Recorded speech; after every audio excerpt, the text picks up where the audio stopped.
What's up, everybody, and welcome to Real Time for the Real Everyday Movie Fan. I'm Ryan Murphy, And I'm James Sheridan. and today we are starting a new review thing. We had such a good time doing the Picard. Well, we had a good time reviewing them. Picard season three. That I had this idea of, what if we just did all the Borg episodes, the Borg-related. That's what they used to call the like the box sets of all the DVDs you can get, like I the Star found my Trek Borg. set. Um, I recently moved, so I found my set during the move, and I was so excited. I pulled them out to look at it, and I've been watching the HD versions recently, and I go back to these. I'm like, oh, these look like garbage. I can't watch them. They're so bad. Yikes. But yeah, so we had a little bit of a disagreement over where to put the Enterprise episode Regeneration, because I was like, well, we should do it first because it takes place first, do it in order of taking place. And he was like, well, but it goes off First Contact so much that it's so connected that we should watch it after First Contact because that's what you get when you deal with the wibbly wobbly, timey-wimey stuff. But I think we settled on putting it after First Contact, but before we get into all the Voyager stuff, so that way Yeah. it's kind of yeah, And it'll and flow a really little. and really this episode is the beginning of the Borg stuff. Like not just Yeah. in terms of like storyline and everything else, but like it's our introduction, it's how we're brought into everything, and it's probably it's the biggest outlier in my opinion because the Borg evolves so much, even between this and Best of Both Worlds. But we can get further Yeah, into and that then too. yeah, and then we won't do like Picard season two because here's the review. It was terrible. There you go. And we won't do Picard season three because we just did that. So we'll do next gen, I will say first contact. at least Picard season one had Hugh come back, which is one of my favorite characters from the entire Borg saga. But um, Yeah. yeah, But the we'll do this first contact. Was the next gen episodes, first contact, the Enterprise episode, and then all the Voyager episodes, of course, ending with the finale, which is Endgame. So right now we're starting with Q Who, which is this was the introduction. Now, to give a little bit of background to this, it's kind of funny because during the Picard reviews, James and I were having this big disagreement over like who counted as the next gen's Lex Luthor or as their Joker, and he's very insistent that it's Q. Q is yeah, there is which we could go back and forth on that, but this episode was specifically designed to introduce their, at least as far as races go, the race that would be the Federation's enemy. Hold on. Because initially they were the Ferengi. When you go back and watch the very first episode of Next Gen, they sort of tease the Ferengi because the idea is that we come in and there's a wharf, there's a Klingon working in the main cast, and so it's like, oh, we've made peace with the Klingons, and later, of course, that becoming the plot of Star Trek Six, but it's like, oh, we've come so far now. We've even made peace with the Klingons, so now we have to have a new enemy. And so they sort of teased the Ferengi, and then they finally introduced them, they were just really comedic, and they didn't work. So at this point, I think the showrunner of the show was Maurice Hurley, and Roddenberry or someone asked him like come up with a an antagonist, an unbeatable antagonist. And so he came up with the idea of an insect race that would have a hive mind. And they were like, well, we can't do the insect race thing because that's too expensive. So they kept the hive mind and they turned him into a race of cyborgs. And here we have Q, who written by Maurice Hurley. you're missing one actually important step, which I hadn't realized until I was doing research for this episode, is that this was actually supposed to be the second chapter in a three Yeah. chapter story. They were actually supposed to be introduced in the season one finale, the neutral zone, where there's a standoff between the Enterprise and Romulans and whatnot, because there have been a series of attacks on Romulan outposts. Originally, that was supposed to be that insectoid race that they were going to. It was going to be an arc that they were starting then. But like you said, the budget was too high. They also ran into a problem where it was in the middle of the 1988 writer's strike. Mm-hmm. So the episode ended up having to change. I don't understand the mechanics of how that actually worked, but they ended up having to drop this insectoid race entirely when they got to Q Who, Jesus, which was supposed to be, the introduction of this race. Like you said, they couldn't afford the budget to create this insectoid race, so they just made them a cybernetic hive mind instead. And a step even further into that is that there's this weird sort of like triple standoff, which we can get into deeper into the episode, between Guinan and Q and the Borg, and this odd like relationship between the three of them that um, they never really kind of return to.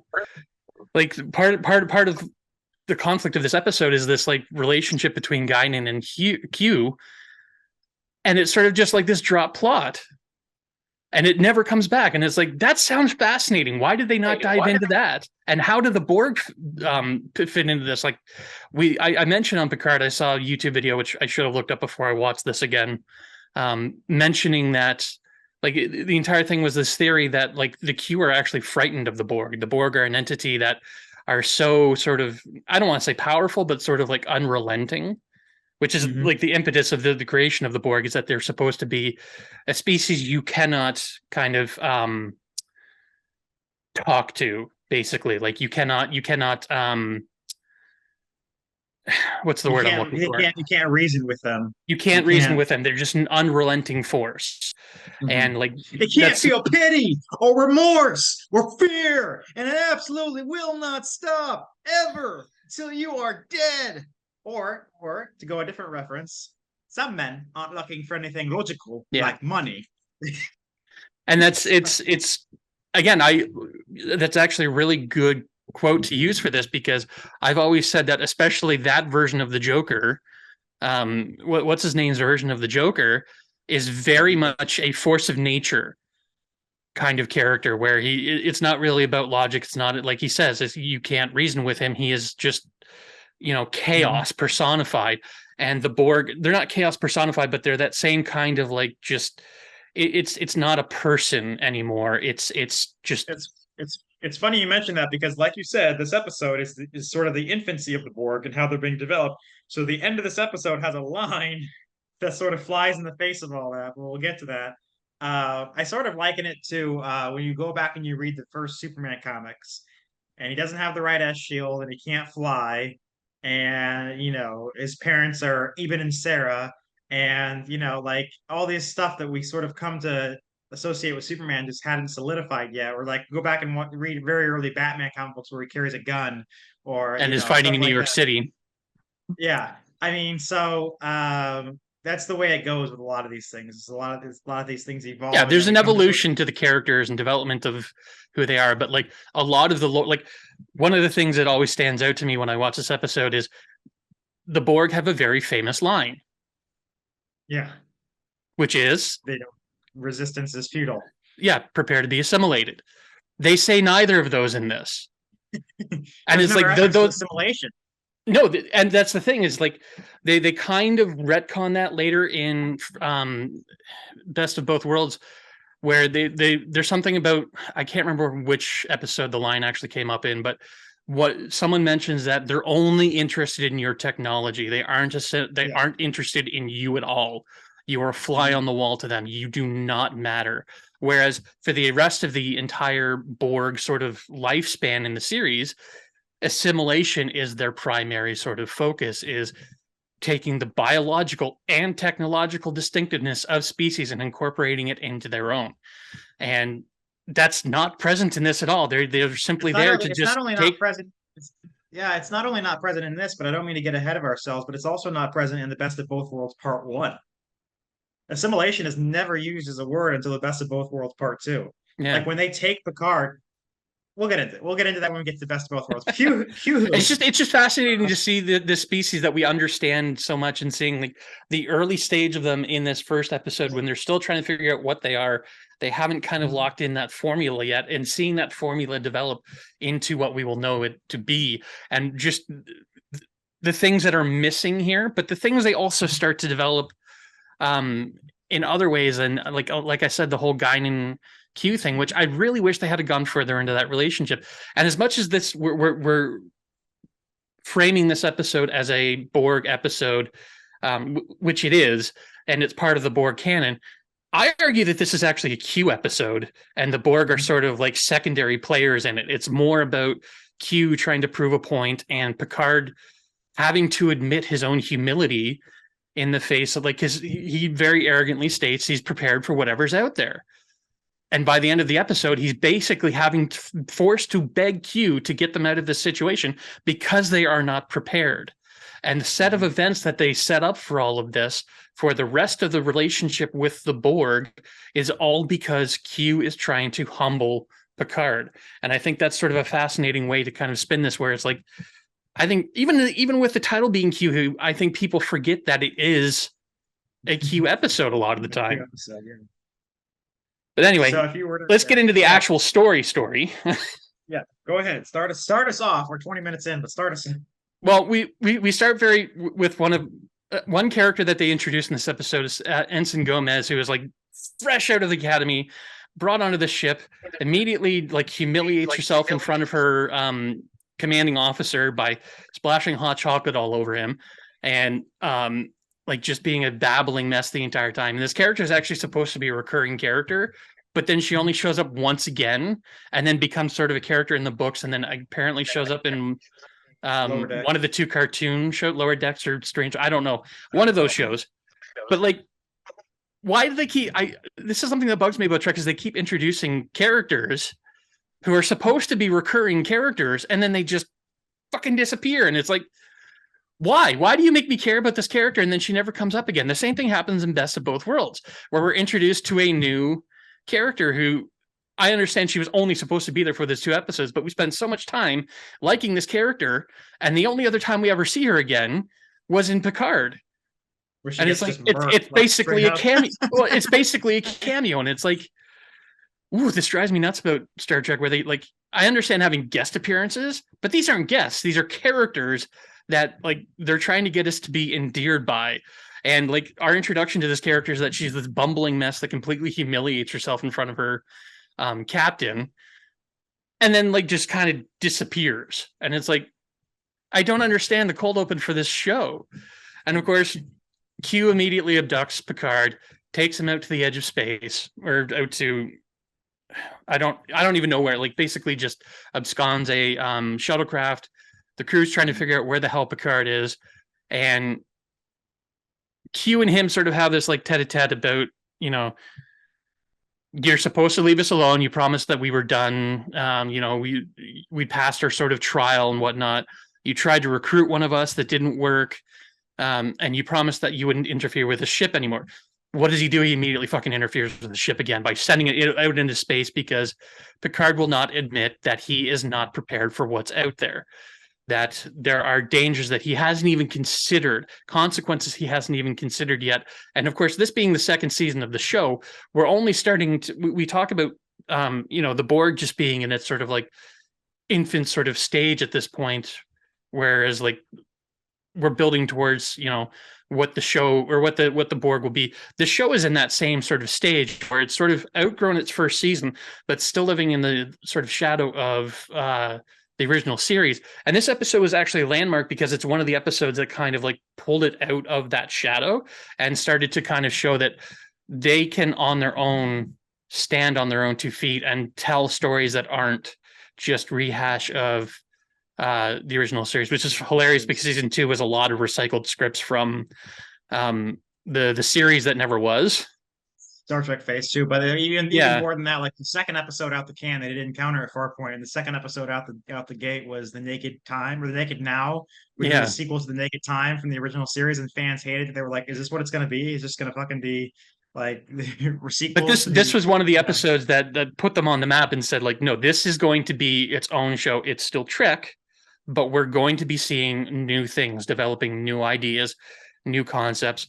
To the point where like this episode won Emmys for sound design and something else. But like, I think it's such a landmark show for the series that it's remarkable to kind of think of like its place within this kind of scope of things, where it's like, it's so early in the series, and both the series and the show are trying to find its footing and trying to figure out what they're doing. But it's also like, I don't know, it's one of those iconic episodes that, you know, it's in every collection ever for when they put out like big collections. It's in both the Q sets and the Borg set because of course both of them are in there. But like it's sort of like if you have to list like if you're trying to introduce somebody to Star Trek: The Next Generation and say watch these key episodes, this is almost always on the list,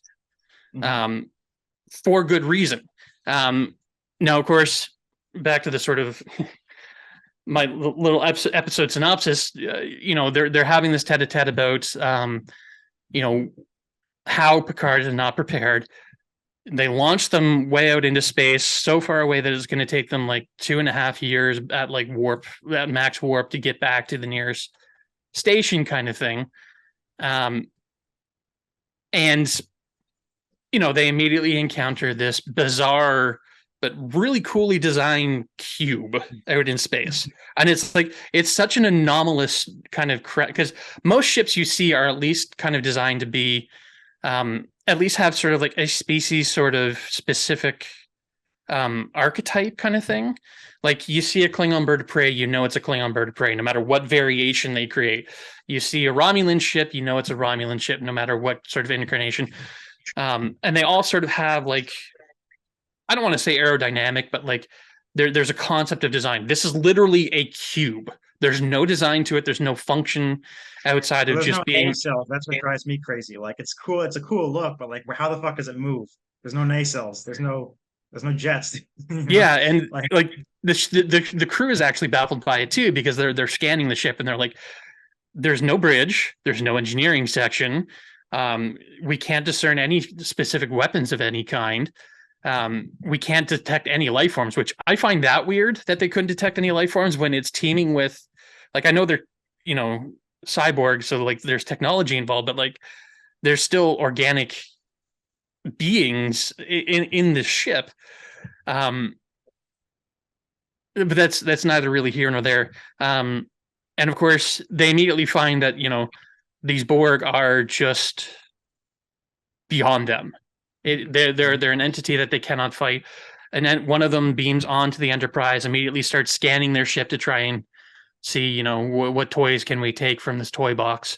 And of course, they immediately view this being that can just transport right through their shields onto the ship and start attacking it.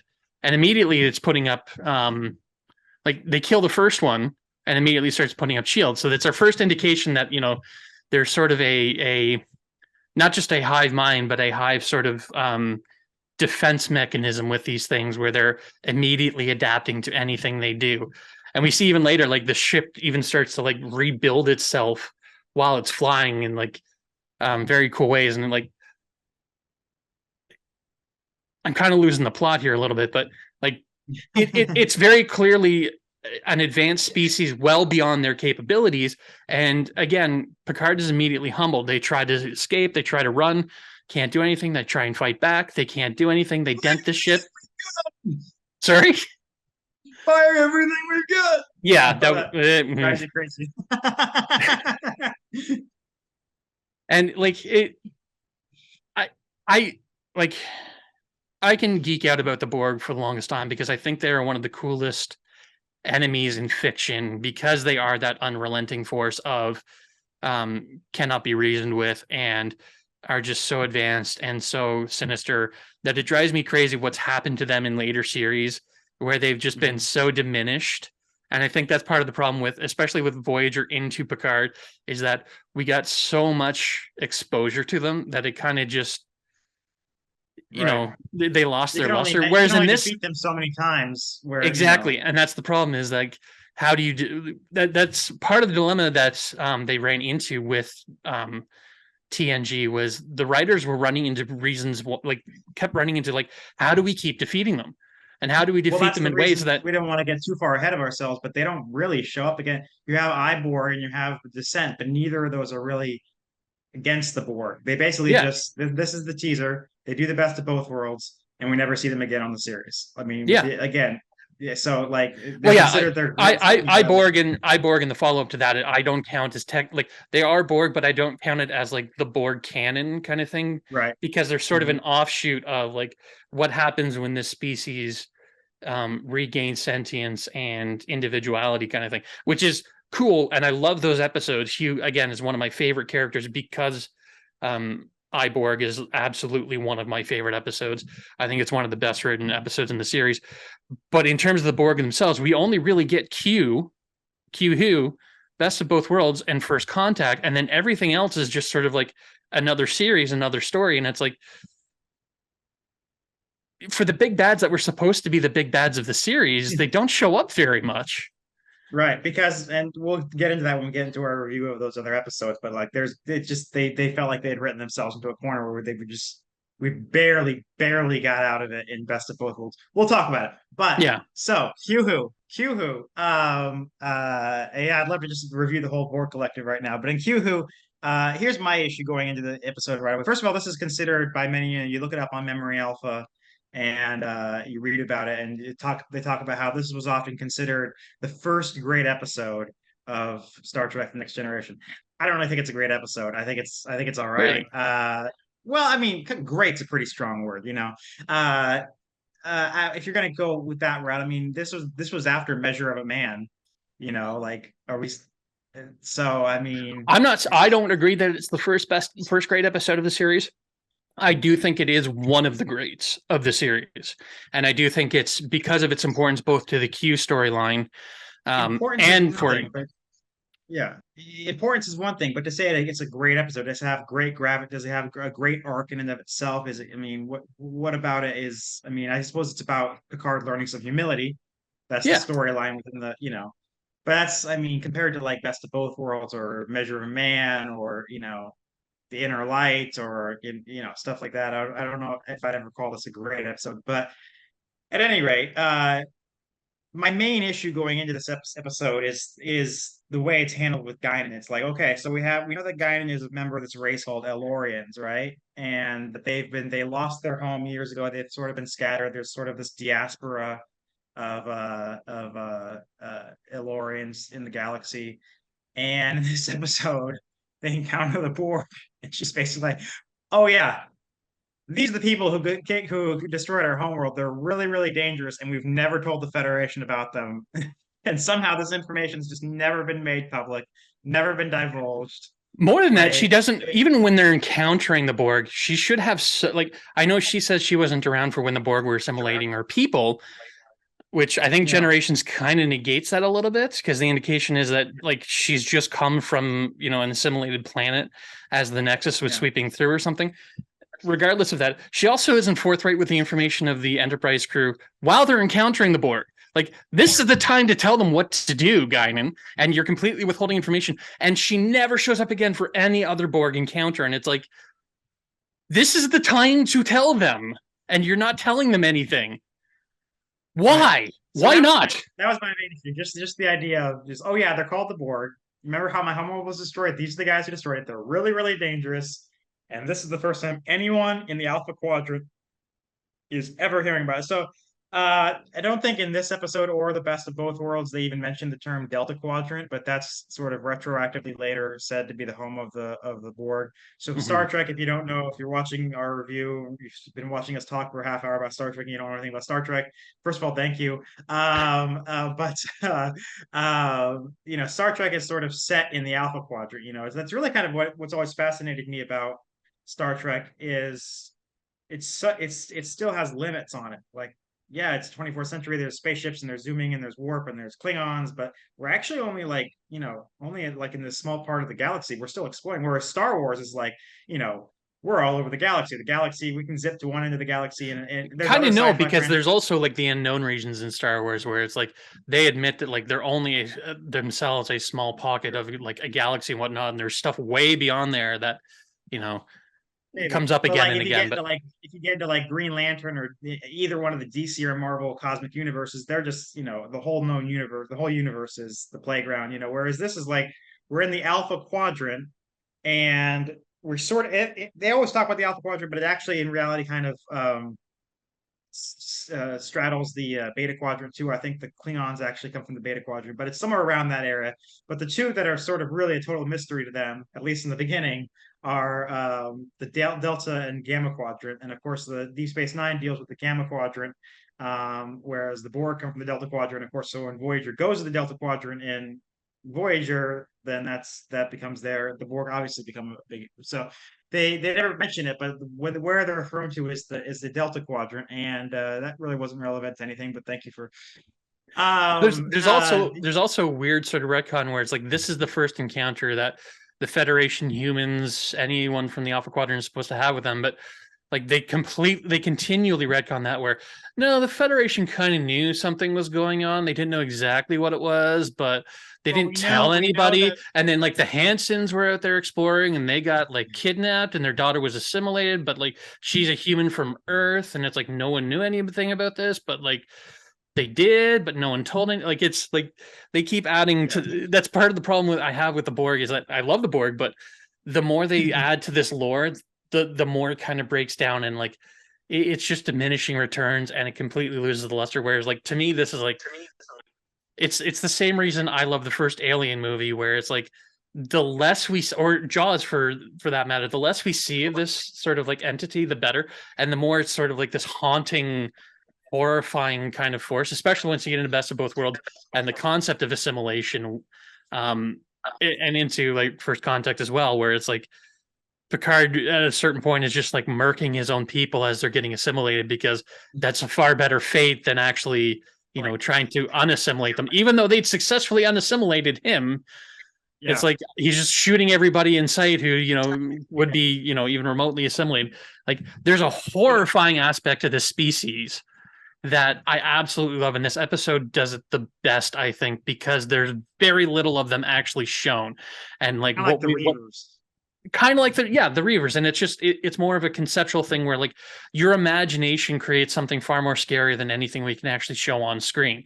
Again, it's the Jaws thing where like the shark's not working, but we'll create ways for you to sort of see the shark with the fucking barrels and shit, and it creates a more exciting concept because you're creating it in your own head. And it's like the idea of the Borg is more frightening than the actual execution once we get deeper into the lore. And it's like, Man. we'll get to those diminishing returns, but like I love this episode because to me it's almost the purest in terms of the horror of like just how terrifying the species is for especially groups who value individualism and But that's having not an aspect yet. You can't say not yet, no, what we, but I mean no, not that's why I was tying in Best of Both Worlds when I was saying like it's a double header of those two. But it's like to me that is the canon of what the Borg is, and everything else, even First Contact to a degree, starts to diminish it a little bit, because once we see the Queen, things kind of, yeah. I don't know. We'll get into that, but like I love these three episodes in particular. Everything Borg and Q Who. Well, it's no, but it's important to understand what this episode means within the context of the larger Borg sort of storyline. And like we're assuming you've seen some Borg stuff at this point and have some understanding what the Borg are, and just how much of an outlier this episode really ends up being from everything else. But it's also like, I don't know, I really appreciate this episode. I still like Best of Both Worlds even more, and of course like I've gushed about First Contact, although Ryan's pointed out I haven't seen it in years, so maybe there's some stuff I'm missing, but I still think it's the best canon Trek movie. In my opinion, Galaxy Quest is the best Trek movie, but that's, it's a different argument. I have written here for my notes, I have written costumes. I don't know what I wrote. I actually have to watch this movie. Yeah, one of the best parts about this episode is like they clearly didn't really have an idea. Like they like this the costumes in this is basically like a jumpsuit with some cobbled together like bits and pieces of like piping and like plastic. Like no, it's a little more designed. It's a little more designed in the next one. And it's like the components are a little more like there's layers to them, whereas like this, it's mostly just like they went to the hardware store, they picked up a jumpsuit at like whatever costume store they could find, and then picked up as much like piping as possible, and then just kind of like strung that around the guys. Whereas like later they start to develop a little more of a feeling of what the costume is. But I love the jankiness of the design of these because it's so like early TNG and sort of like low budget. Like you can tell they're on a shoestring budget with this one. Except for the visual effects. The visual effects are kind of badass for the time period. And But I love the obviously credit to Michael Westmore, the legendary Trek artist who got the idea. Like if these guys are like zombies, they should be white. They should be pale, like albino white. Yeah. And but yeah, there's a line. I've joked about this before. Like the word reroute is used more than any other word in Trek, and it's just used to get out of every situation. There's literally a line in this episode where I think it's Geordi says, "If you can't reprogram, reroute." Reroute. And like that one bugged me because she's like literally complaining that they basically melted the circuits. How the hell do you want me to reroute melted circuits? It's a physical destroyed mechanism. Like you have to go in and replace it. How are you reroute? Like, ooh, I don't know. Sometimes, sometimes the Trek science is just kind of like, okay. So the some other things, some other ways that I hate this. It sounds like we're just going back and keep talking about how this is different from how the Borg ended up being. But there's the big thing that comes into focus is the babies in this episode, which is yeah, I'd that love is. to I'd love to see if any of those kids are on Facebook now. They'd be like my age. Because as I've said many times before, Star Trek: The Next Generation is the same age as me. But like, I was a Borg baby. Ask me how. Go to a convention. What did you do? I was a Borg baby. But like, yeah, because they at this point they think of the Borg as being a race, and again, Yeah. it's not even really ever hinted at even otherwise until the Best of Both Worlds Part Two. That they not even Part One. But like they go and they think that the Borg kind of make their babies the old-fashioned way, and that they then Which is sort of hilarious immediately, given Picard, the yeah, series. yeah. And then as soon as they're born, they hook them up to stuff like that. I mean, if Riker knew what was really going on, he might have taken those babies out of the and run off with them. But instead, he's like, yeah, this is the Borg babies. But so that's not developed. And of course, the episode ends with Guinan saying, "You could still form a relationship with them. You That could still." yeah, that was such a weird line. I'm like, you're the one who's been warning them to stay away from these. Like you immediately said after they found out it would take them 2.5 years to like fly back to their space. You immediately said to them, "Turn back now."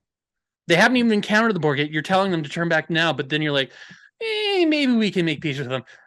The whole point of them is that they're remorseless and like you can't talk to them. Like they're oof. Yeah. And my They last really note did was Guinan dirty in this episode. my last, but it's a great episode, right? I mean, I can enjoy something and say it's great and still find trouble with parts of it. Like, That's your problem, Ryan. no, like I can find No, again, I know big it's. fan of Ghostbusters, love Ghostbusters, will praise it to death. I still find issues with Ghostbusters all the time. Doesn't mean I can't find it to be a great thing. I find the things that I'm as passionate about as you are about Ghostbusters are the things that I really don't have much to complain about. Like there's maybe a couple issues, maybe really only one with The Godfather, but I mean, honestly, like, so maybe that is a difference between us in all seriousness. Like, but at any rate, the other thing was I was wondering, like, I always thought, well, everything that goes wrong, before I watched this, and I've already watched the Best of Both Worlds 1 and 2.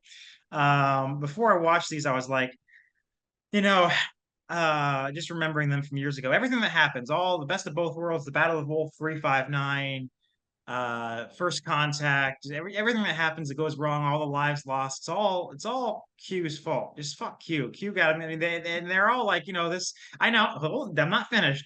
Like they always treat him like he's sort of an ambiguous character, and they sort of have a love-hate relationship even with him, and they end up on a hugging note at the end of like, but no, fuck Q. Like it's like he did all this, but then I was like, no, because he actually like prepared them for the Borg. That's He my kind thing. of like did them a favor. He kind of like this. He might have done the he's like, oh, like I'm gonna this whole like thing. You need to be, I mean, I need to take you down a peg or two. Might have just been a smokescreen for like actually want to cheat and help you because this is gonna. But later reviewing it, later thinking about it even more, when they do encounter the Borg, they're still so woefully unprepared that they just get their I mean, asses handed to them. So how do you I think prepare for the Borg at that point? Like, exactly. So what I'm thinking, I think it's a lateral move on Q's part. I don't think it's good or bad. I don't think he helped or hurt them at all, other I than the disagree, 18 but crew members he got killed. yeah. So Well, see, one of the things that I've kind of come across in my research for this is a lot of people have the feeling that um, the Borg were already on their way towards the Alpha yes, they Quadrant absolutely anyway, were. That's canon. and we're going to be like the encounter was going to happen regardless. Q hastened the encounter for the Federation's part by forcing them into this encounter, and though they weren't fully prepared to battle them, it at least gave them kind of a heads up that things were coming. Now, how do you prepare for a species like this? Eventually, we get to the point where, yes, they are able to battle them. And that's the point where it starts to become diminishing returns because, you get the phase rifles with just, the alternating variants and frequencies and all the techno babble that allows you to shoot the enemy. But like at this point, the encounter was such a brief one that, I do think the encounter, if they hadn't had this one, would have been far worse for them. But I don't know how you Wolf 359. It's like because I think Wolf 359 would have been a far bigger problem. Like it wouldn't have just been a battle at Wolf 359; they would have just swept through the Alpha Quadrant, as opposed to it being one isolated battle. Because immediately after the isolated battle, they beat them back, right? Right. The Enterprise. Fuck it, we'll do it now. The Enterprise, like at Wolf 359, they just destroy every single ship that comes across them, like swatting flies or just spraying raid across, and then the Enterprise kind of just figures out because Picard's been assimilated that they have this little loophole, this Achilles heel they can exploit, and that is not helped in any way by this encounter. Like they would have, like there's nothing about this going on in Q Who that led into them figuring that out in Best of Both Worlds. I feel like if the Best of Both Worlds was the first contact with the Borg, but at least my point is that it's not just that they have this encounter at Wolf 359. Wolf 359 would not have happened because the Borg would have swept through entirely. Wolf 359 happened because the Federation knew that they were coming, was ready for them, and had ships there to fight them. They weren't prepared enough because they still got their asses kicked, but at least they knew that the battle was coming. When you don't know the battle is coming, it's just going to destroy you. And that's what would have happened if the Borg had continued on their way to the Alpha Quadrant without this encounter, is that they would have had no idea the species were coming. And the first encounter, like the Q version of this first encounter, would have been far more widespread and far more devastating. Whereas, at least with Wolf 359, they were kind of able to slow them down a bit. Now, you can argue that like there's an ulterior motive to all of this at the same time, where they want, Picard to be sort of a emissary, I guess, for the two of them before the actual assimilation. But then, like, I don't know. I still think that this encounter at least gave them enough sort of heads up that they could at least try to make a stand. Still got their asses kicked. And we'll get into it when we get into the actual episode. They make the same mistake twice by keeping the Enterprise out of the battle. And it's like, that is such a stupid fucking thing to do when these are the only people who've encountered this goddamn species. But we'll get into that when we get to those two encounters. I do think that this was a valuable encounter. You can argue whether or not Q intended that to be the outcome. I still think his entire point was just to humiliate Picard because he likes to toy with him. But that's why I kind of enjoy that theory video where they discuss that, the Q are afraid of the Borg, and because Q has almost like a Doctor Who kind of fascination with the people of Earth, or at least very specifically with Picard and his crew, that like sometimes his machinations are sort of like a fatherly kind of like weird abusive protection of them kind of thing. Like it's not a good relationship, but at least like it's not entirely just an imp trying to, play in the toy box kind of thing. Like literally an imp where their entire thing is mischief and whatnot. That's entirely right. Q's thing, but it's like funny because later tonight, Josh and I are reviewing a Midsummer Night's Dream, so we'll be reviewing the original imp Puck. Yeah. So and like Q being sort of an impetus of chaos and mischief and whatnot, Yeah. you don't expect him to have that sort of like protective nature, but like sometimes he kind of does, and it's like I don't know if I want to think that this wasn't intentional on his part in trying to get them prepared, but it's like You I like to think never it know with wasn't Q. intentional? I don't think it was. I think it was intentional for him to force them to encounter the species in order Right. to humiliate them. I don't know that it was intentional, that it was meant to be a sort of hidden lesson for them, especially if he knew that like Wolf 359 would go the way it does. Right.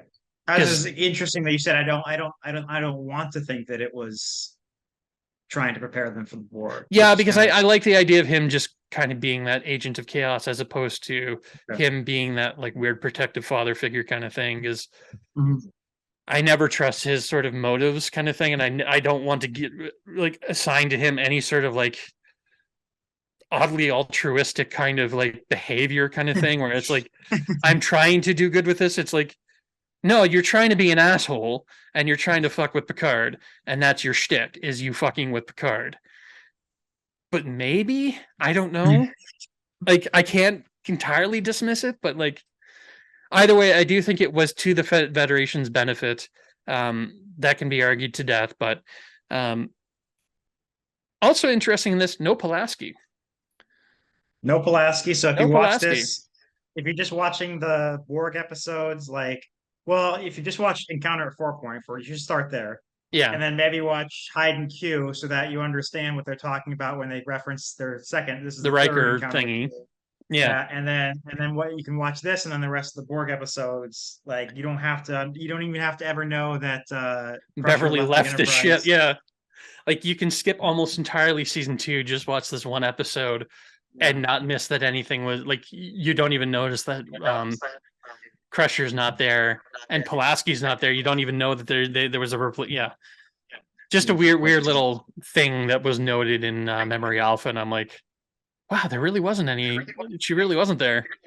Well, she was never listed in the opening credits. She was always listed as a guest star, No, I as a know that, recurring. but like you would think that the replacement Doctor character would be sort of a recurring, because the Doctor on almost every series is sort of like an important Right. kind of member of the crew, and it's like she's like so secondary that she's missing for entire episodes, like Mhm. key episodes too. Like this being so central to like Trek lore, TNG lore, Q lore, Borg lore. Like it's such a landmark episode, and your Doctor's not present. Yeah, and I'd like to. One of the guys I've always thought about interviewing is Rob Bowman, who directed the episode, Yeah, because he was one of the big directors of Next Gen in the beginning, and then he sort of ran into some problem with Rick Berman or maybe one of the other producers, maybe it was Hurley, but he fell out with someone and he got fired, and then he went on to direct a lot of X Files and several movies, including the X Files movie, Elektra, not its finest hour, that but was no one's finest hour. but he's continued to direct television episodes as well as a handful of movies. But yeah, I don't know what exactly went wrong with him, but I always would, especially in light of Picard, in light of Picard season three, I would love to actually. I don't have the time anymore between everything I'm doing, but I don't really do interviews anymore. But I'd love to just talk with the guy and be like, yeah, what was that like? In the beginning with the Borg, and then yeah. Yeah, especially given that this was such an important episode to everything. And it Like, and it was a troubled episode too. Like if you read the Memory Alpha, it's like goes on about how it went over budget, it went over time. Like it was like partially because of this episode. I think that they ended up doing Shades of Grey as the season finale, a clip show for the finale. Partially because of the writers' strike, but also partially because this episode had cost them so much. yeah, that's such a.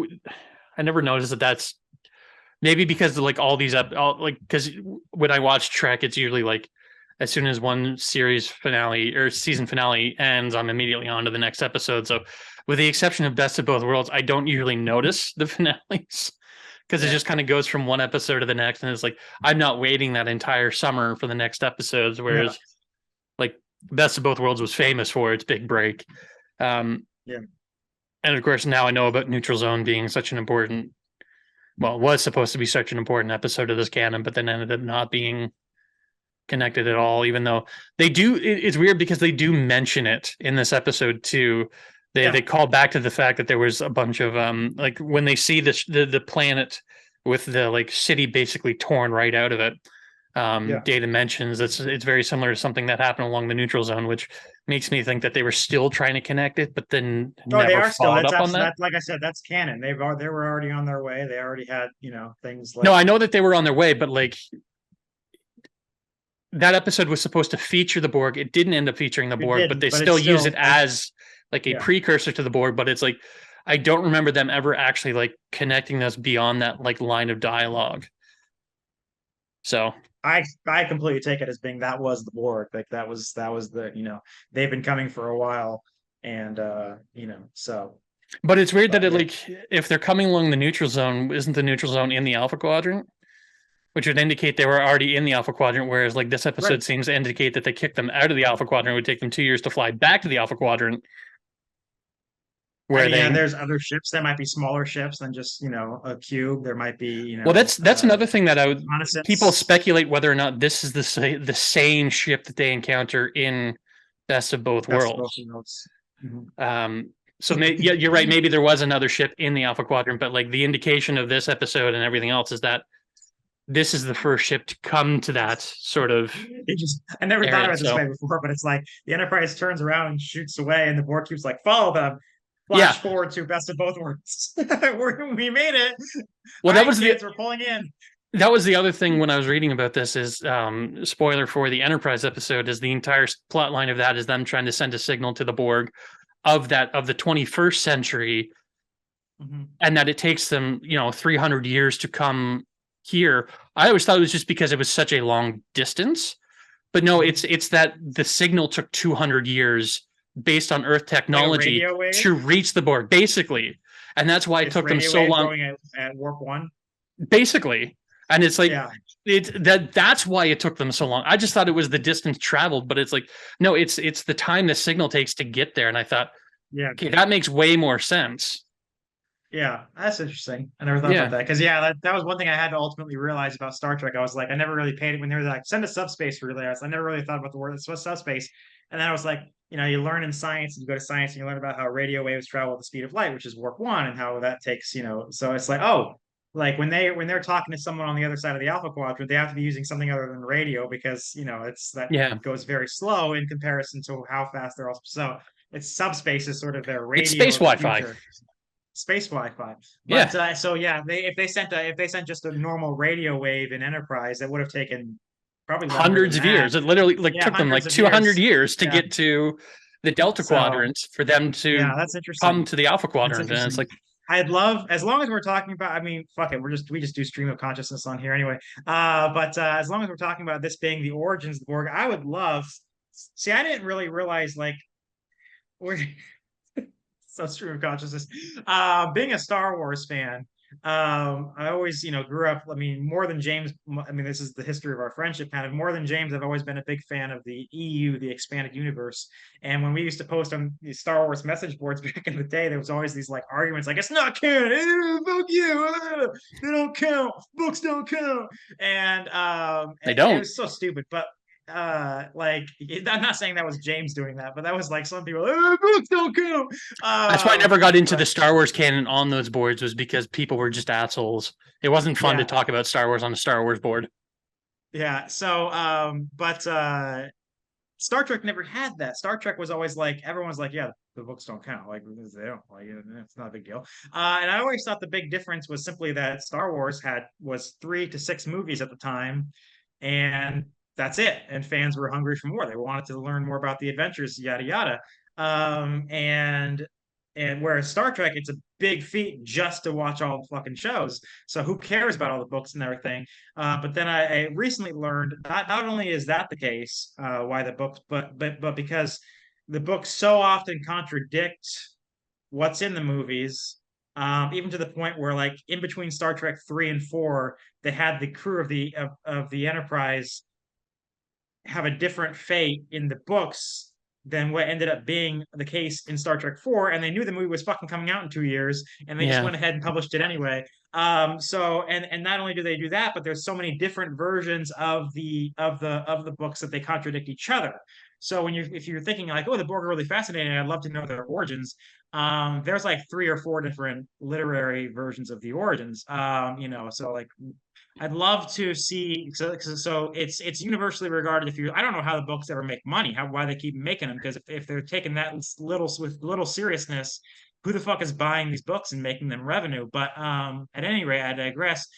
Because Star Trekdom is pretty unanimous in only taking seriously the film and television material. I would love to see an actual canon origins of the Borg. Something like there was once a girl named Julia, and Julia had this technology. She's like, why don't I hook up Dave to my mind, and Dave will be my slave? Why didn't I do the same to Julian? And why didn't I do the same to Paul? And then Well, before you knew it, there were trillions of Borgs. You just reminded me of like, I don't know if this is, I believe this was from one of the books, and I don't think it's canon anymore, but the one origin that I'd heard that actually would have made this movie actually worth a fucking damn, in my opinion, was V'ger was the beginning of the Borg and got sent back in time, and then or something to that effect. But like the whole, like the beginning of V'ger was basically the beginning of the Borg. And again, if that was true, that would at least make that movie a little bit worth watching for the canon of understanding what V'ger is. Otherwise, it's just like it's like 2 hours of that sequence from 2001 where he's just traveling through the fucking nexus of nothing. This is Star Trek, the motion picture. Yes. This is the motion picture right here. Oof. Hold on. You're gonna see me.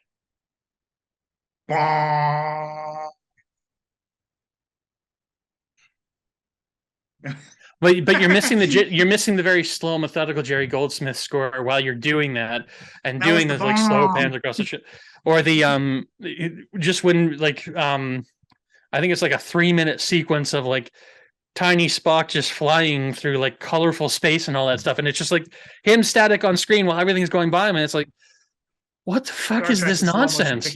Yeah. So Q good episode, great episode in James's opinion. Any last thoughts on that? I mean, we're kind of all over the place with this one, but like it's hard to talk about this individual episode without talking about the other ones. Because this episode, it is itself so self-contained in that like beginning, middle, and end. It's kind of a complete story unto itself. It's not like a two-parter. And while it does kind of leave on the cliffhanger of they are coming, I don't feel like it feels like it's, had this actually been its own individual episode and nothing ever came of it, it still would have been, in my opinion, a great episode and a fascinating episode. But because it's so connected to everything else, and it is the beginning of, again, my favorite species of Trek, and like one of my favorite reoccurring sort of storylines in Trek, Picard's season 1 through 3 notwithstanding, most of Voyager notwithstanding, but like the Borg are fascinating. I think they're a great sort of like, they're not even evil, they're not even sinister. It's just they are a force of nature, and like there isn't intent behind. I mean, there is once you introduce the Borg Queen, but with the Borg themselves as an entity, it's like there isn't that same sort of like intent behind things, or like evil and like meaning behind things kind of thing, where it's like, I guess you can't even really say that about the Romulans and the Klingons either, but like usually like a villain stands with some sort of evil purpose and whatnot, and it's like this is such a, like a bizarre gray area, but such a horrifying one, especially once you get into the concept of assimilation. And because again, I think I prefer Alien as a movie because it's one you don't see the alien much, and it's more of a haunted house kind of situation. I think this is a better sort of analog to that, where it's like the less is more, and like the nature of things is kind of like creepier in this one. Whereas like the next two seem to be a battle or like a strategy kind of situation where it's like we have to get back our captain, and so like how do we go about sneaking out of the ship?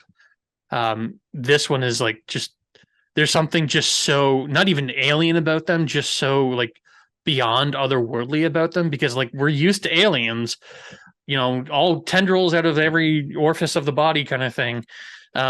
We've seen every variation of like monster you can imagine up until this point, except for this, where it's like this bizarre combination of tech and organic, and it's like, I don't know, it's fascinating to see him in this early stage because it's so horrifying. But I still contend this is a Q episode. Okay. More than a Borg episode. Because the basic storyline is Q is trying to humble Picard. And this entire encounter is not about the Borg, it's about humbling Picard. Yeah. And then really the only TNG episodes that are about the Borg end up being the best of both worlds, part 1 and 2. And it's like, for a species that like seems so like connected to TNG itself, it's like you really only get 2 episodes, because everything else you can make an argument for that they're not really Borg episodes. Like Q is, but it's like it's more about just humanity and kind of that kind of thing. And then like the next 2 after that are sort of like kind of connected to that, but it's still more of a lore episode. Yeah, and this is more of a Q episode, I would argue. And it's like best of both worlds end up being the only 2 like real Borg episodes, and then you get a Borg movie after that. That was something else I found fascinating, was someone made the allusion to, or made the connection to, this is the basically the space seed episode for this, because Khan ends up being elevated to like a major villain within the movie, and so does the Borg in this, in First Contact kind of thing. And it's like, it's fascinating to see that parallel. But there's a lot of parallels. It was the second movie. It's a sequel. It's a direct sequel to one of the episodes of the television series with one of the antagonists, with the antagonist of that. Very personal relationship between the villain and the hero. The Moby Dick motifs are extremely prevalent in both movies. Yeah, the Moby Dick illusion. You broke your ship. It's not and of course they're not the same movie, but the first officer becoming the director. They're just. I didn't even connect that one. That's kind of cool. Yeah. No, because it doesn't really apply, because Leonard Nimoy didn't direct Star Trek 2, but like just in terms of the movie series overall, like eventually the first officer becomes the director of this. Yeah. Directs 2 movies. But yeah, in my opinion, Q Who is a decent episode, and I'm looking forward to getting to the best of all. That's my thought. So, all right. Alrighty. I think that'll do us for today.